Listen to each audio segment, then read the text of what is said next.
গতকালকে নেতা এসেছেন, যেই নেতা নতুন একটি প্ল্যান নিয়ে আমাদের সামনে হাজির হয়েছেন, নাকি? তিনি বলেছেন, I have a new plan. আমরা বলতে চাই, 17 বছর আগে আপনি যেভাবে দুর্নীতির দায়ে, আপনি যেভাবে হাওয়া ভবন তৈরি করে, আপনি যেভাবে খাম্বা দিয়ে, কারেন্ট না দিয়ে এদেশকে তলাবিহীন ঝুড়িতে পরিণত করার জন্য আপনার যেই কার্যক্রম ছিল, আপনি কি নতুন করে সেটাকে 17 বছর ধরে প্ল্যান করে করে এটাকে একটি রিকমেন্ডেশন করে নিয়ে আমাদের সামনে হাজির হয়েছেন? আমরা বলতে চাই, পুরাতন বউকে নতুন শাড়িতে আমরা আর দেখতে চাই না। আপনারা কি প্ল্যান নিয়ে আসতে পারেন আমাদের জানা আছে।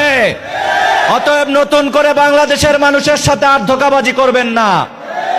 জুলাই অভ্যুত্থান পরবর্তীতে যারা চাঁদাবাজি করেছে, যারা বিভিন্নভাবে টেন্ডারবাজি করেছে, যারা বিভিন্নভাবে তদবির বাণিজ্য করেছে, আগামী জাতীয় সংসদ নির্বাচনের জনগণ তাদেরকে লাল কার্ড দেখাতে প্রস্তুত রয়েছে।